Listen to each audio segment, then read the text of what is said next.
Om Shri Satya Sai Babaya Namaha. My humble salutations to Shri Satya Sai Baba. The word Sai Baba literally means Sa plus I, mother, and Baba, father. So Swami is our mother and father. Sa means divine, so Sai Baba is our divine mother and father.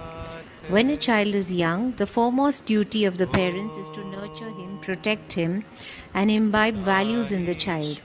Today, millions of devotees from all over the world adore Swami as their divine parent, and Swami takes care of them in like manner.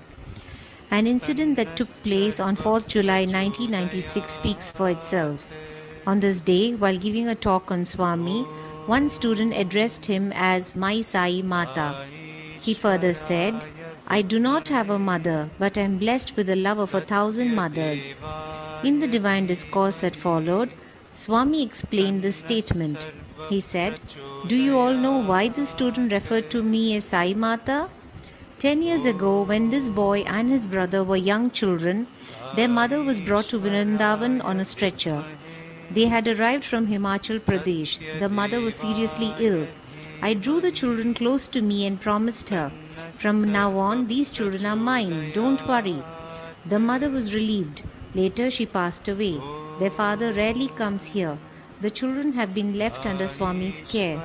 The children started attending school here. This boy was 5 years old and was studying in the first standard.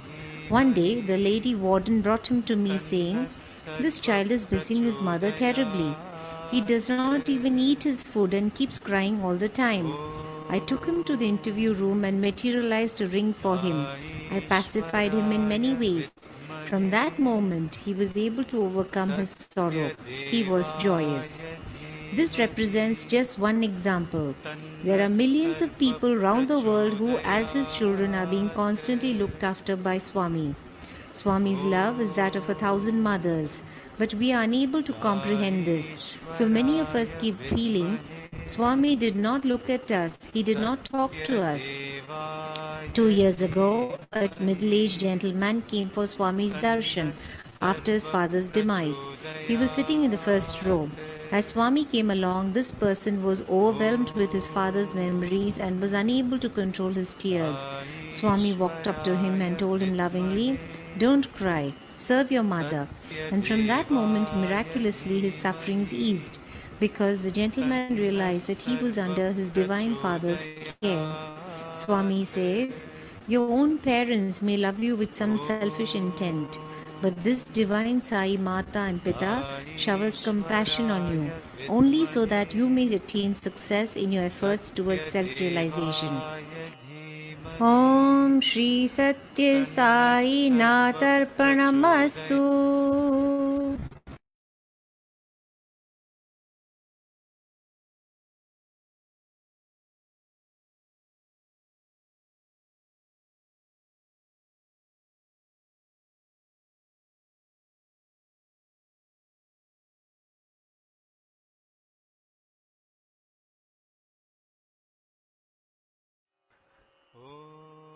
ओम श्री साई राम।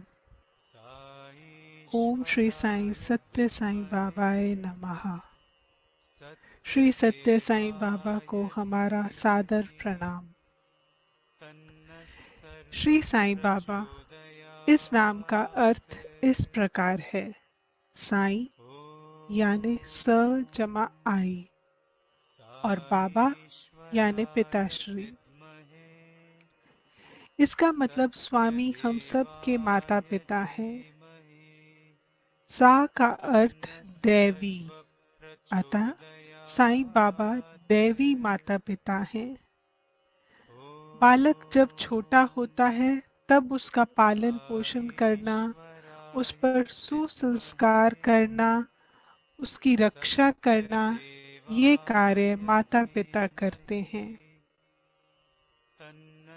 आज विश्व के लाखों भक्त स्वामी के प्रति तवमेव माता च पिता तवमेव इस भावना से देखते हैं और स्वामी उनकी रक्षा करते हैं। 4 जुलाई 1996 को जो घटना हुई उससे हमें बहुत कुछ सूझ मिलती है। एक विद्यार्थी ने स्वामी को मेरी साईं माता संबोधित किया।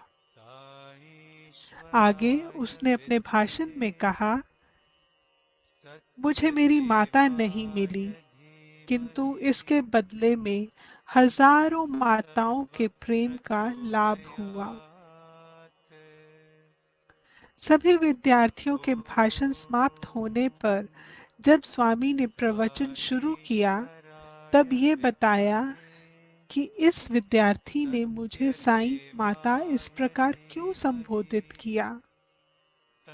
मालूम है, 10 साल पहले की बात है। ये विद्यार्थी और इसका छोटा भाई जब मासूम बच्चे थे, तब इनकी माँ को स्ट्रेचर से हिमाचल प्रदेश से वृंदावन तक लाया गया। तब बहुत ही बीमार माँ के सामने मैंने इस बच्चों को गोद में लेकर कहा, आज से ये दोनों बच्चे मेरे हो गए हैं, आप चिंता मत कीजिए। ये सुनकर माता ने धन्यवाद दिया। बाद में उसका देहांत हो गया। इन बालकों के पिताजी यहाँ बहुत कम आते हैं। सभी ने बालकों को स्वामी के सुपुर्द किया है। ये दोनों बालक यहाँ की पाठशाला में जाने लगे, तब ये विद्यार्थी 5 साल का था। पहली कक्षा में पढ़ने वाले इस बच्चे को लेकर महिला वार्डन मेरे पास आई और कहा, इस बच्चे को माँ की याद आती है, जिससे वे कुछ खाता नहीं और बार बार रोता है। ये सुनते ही मैं उसे पास के मुलाकाती कक्ष में ले गया और उसे एक अंगूठी साक्षात करके दी। उसे आनंदित रखने के लिए विविध उपाय किए। उसी क्षण से वे अपना दुख भूल गया, प्रसन्नचित्त हुआ। इसका कारण स्वामी का प्रेम एक माता का नहीं, हजारों माताओं का होता है, किंतु हमें ये मालूम नहीं पड़ता। इसलिए हम में से कुछ लोग कहते हैं कि स्वामी हमारी ओर देखते नहीं, हमारे साथ कुछ बात नहीं करते। ये तो केवल एक प्रातिनिधिक उदाहरण है। आज इस विश्व के असंख्य वयोवृद्ध स्वामी के पुत्र हैं, जिनकी रक्षा स्वामी माँ की ममता से करते हैं। 2 साल पहले की कहानी है। पिता की मृत्यु के बाद एक मध्यम उम्र का व्यक्ति स्वामी के दर्शन करने के लिए आया। दर्शन करने के लिए वे पहली कतार में बैठा था। तब स्वामी सामने से आगे बढ़ रहे थे। जैसे ही स्वामी नजदीक आने लगे, ये व्यक्ति अपनी पिताजी की याद से भाव विभोर हो गया और उसकी आंखों से आंसू बहने लगे। तब स्वामी उसके पास आए और ममता से बोले, बेटा रोना मत, माता जी की सेवा करो।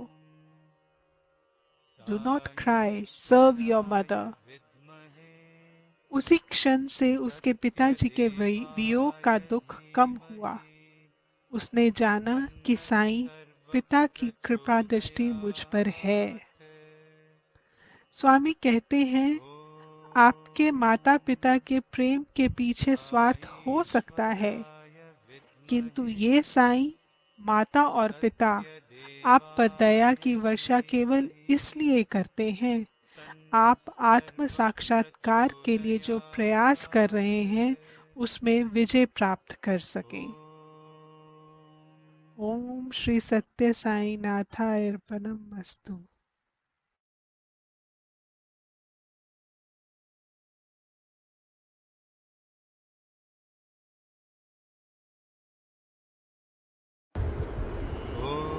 ओम श्री साई राम।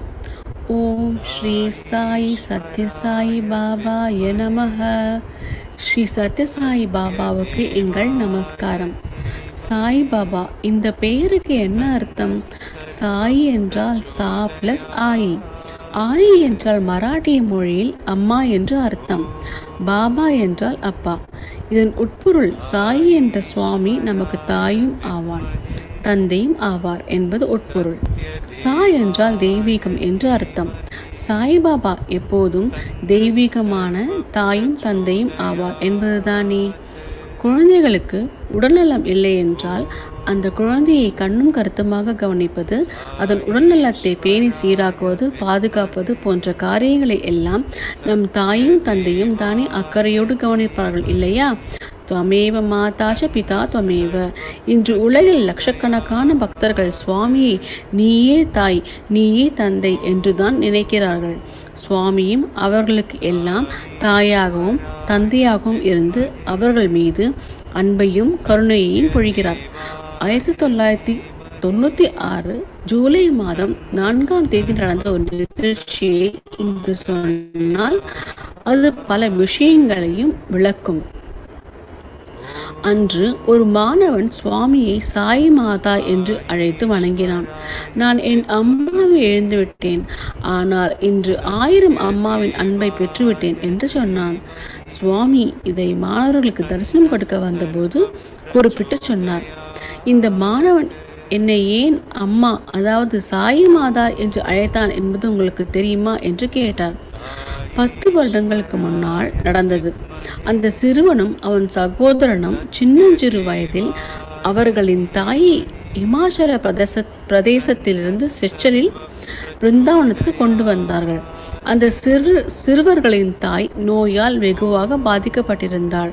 சுவாமி அந்த தாயை பார்த்ததும், அம்மா, இன்றிலிருந்து உன் குழந்தைகள் என் குழந்தைகள், இவர்களை பற்றி இனிமேல் நீ கவலைப்பட வேண்டாம் என்று ஆறுதலாக சொன்னார். சுவாமி அப்படி சொன்னதை கேட்டு அந்த நோயாளி தாய்க்கு மனதில் நிம்மதி ஏற்பட்டது. சில நாளில் அந்த தாய் காலமானாள். அந்த சிறுவர்களின் தந்தை என்றாவது எப்போதாவது வருவார்.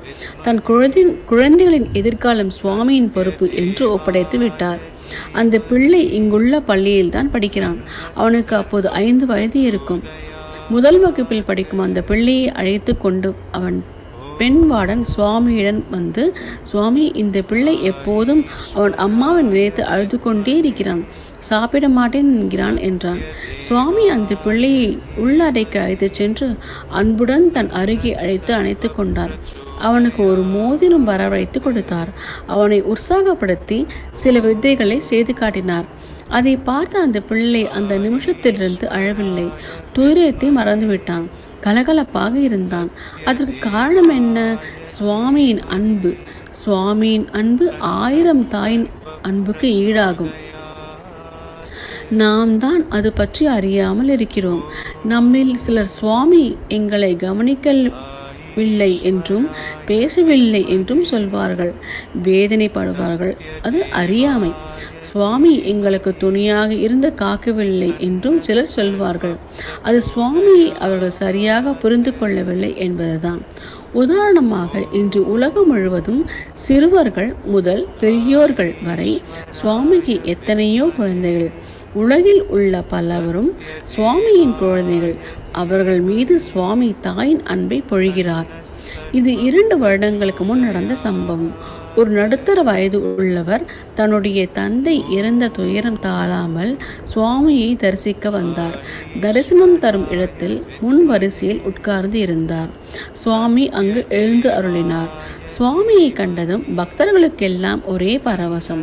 சுவாமி அருகில் வந்தபோது அங்கு முன் வரிசையில் இருந்த நடுத்தர வயது உள்ளவருக்கு இறந்து போன தன் தந்தையின் ஞாபகம் வந்துவிட்டது. அவர் கண்களில் நீர் வழிந்தது. சுவாமி அவர் அருகில் வந்தார். அவரை பார்த்தார். அவரிடம் பரிவுடன் பேசினார். அழாதே, உன் தாய்க்கு சேவை செய் என்று சொன்னார் சுவாமி. சுவாமி அவரிடம் அப்படி சொன்னதின் ஆங்கிலத்தில், do not cry, serve your mother. சுவாமி இப்படி சொன்னதும் அந்த நிமிஷமே அந்த நடுத்தர வயதுக்காரர் தன் தந்தை இறந்த துயரத்தை மறந்தார். இயல்பு நிலைக்கு வந்தார். சாயி பிதா தன் மீது அன்பெனும் அருட்பார்வையை பதித்து விட்டார் என்று புரிந்து கொண்டார். சுவாமி சொல்கிறார், உங்கள் தாய் தந்தையர்களுக்கு உங்கள் மீது உள்ள பாசத்தில் அவர்களின் சுயநலமும் இருக்கும். ஆனால் இந்த சாய் மாதா பிதா உங்கள் மீது தன் அன்பு மழையை பொழிவது உங்களுக்கு ஆத்ம தரிசனம் கிடைப்பதற்காக, உங்கள் காரியங்களில் வெற்றி கிடைப்பதற்காக. ஓம் ஸ்ரீ சத்யசாய் நாத அர்ப்பணமஸ்து.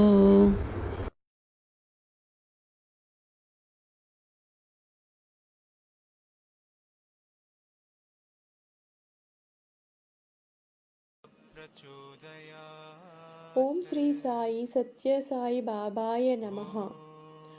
ఓంకార స్వరూపుడైన సకల శుభదాయకుడైన శ్రీ సత్యసాయి బాబా వారికి నమస్కారము. ఓం అనేది సృష్టి ఆరంభమున ఉద్భవించిన శబ్దము, అదే ప్రణవము. అది పరమాత్మునకు సంకేతము. ఓం అనగా భగవంతునికి ఆహ్వానము అని కూడా అర్థము. శ్రీ అనునది పరమాత్మ యొక్క అనంతమైన వైభవమును, శుభ సంపత్తిని సూచిస్తుంది. ఈశ్వరమ్మ అత్తగారు లక్ష్మమ్మ గారు పుట్టపర్తిలో పురోహితుని ఇంట సత్యనారాయణ స్వామి వ్రతమునకు వెళ్ళింది. ఈశ్వరమ్మ నొప్పులు పడుతున్నదని కబురు చేసిన లక్ష్మమ్మ గారు సత్యనారాయణ స్వామి ప్రసాదము తీసుకొని తప్పక ఇంటికి వెళ్ళకూడదని నిశ్చయించుకొన్నది. ఆమె తెచ్చిన సత్యనారాయణ స్వామి ప్రసాదము స్వీకరించిన తరువాతనే ఈశ్వరమ్మ కుమారుణ్ణి కన్నది. అందుకనే కొండమరాజు గారు మనువడికి సత్యనారాయణుడు అని పేరు పెట్టారు. ఆ దివ్య బాలుణ్ణి అందరూ సత్యం అని పిలిచేవారు. భగవంతుని పేరు సత్యం అని, భగవంతుడు సత్యస్వరూపుడని ఉపనిషత్తులు పేర్కొంటున్నాయి. అది 1940వ సంవత్సరం మే 23వ తేదీ. అప్పటికి సత్యానికి 14 సంవత్సరాల వయస్సు. సత్యం తోటి మిత్రులందరికీ హస్తచారణంతో రకరకాల వస్తువులను సృష్టించి ఇస్తున్నాడు. ఆ దృశ్యం చూసిన పెద వెంకమరాజు గారు ఆగ్రహంతో కర్ర పట్టుకొని వచ్చి, నీవెవరో చెప్పు, దయ్యానివా భూతానివా, నీ సంగతి ఇప్పుడే తేలుస్తా అన్నాడు. అప్పుడు సత్యం ప్రశాంతంగా, నేను సాయిబాబాను, మీ వంశపురుషుడైన వెంకావధూత ప్రార్థింపగా మీ వంశంలో జన్మించాను అని పలికాడు. అప్పుడు ఒకరు, అందుకు మాకు దృష్టాంతం కావాలి అని అన్నారు. అప్పుడు సత్యం చిరునవ్వులు చిందిస్తూ అక్కడున్న మల్లెపూలు నేలపై విసిరివేయగా అవి నేను సాయిబాబాను అనే అక్షరాలుగా పడినాయి. ఆ విచిత్రం చూసి అందరూ ఆశ్చర్యపడ్డారు. సాయిబాబా అంటే దివ్యమైన తల్లి తండ్రి అని అర్థం. కొండమ్మరాజు గారు పెట్టిన పేరు బాబా తనకు తానుగా పెట్టుకొన్న పూర్వావతారము పేరు రెండూ కలిపితే సత్యసాయిబాబా అయింది. ఈనాడు ఈ పేరు పరమ పావనమై, సకల శుభాస్పదమై, కళ్యాణాత్మకమై, జగద్విఖ్యాతమైనంది.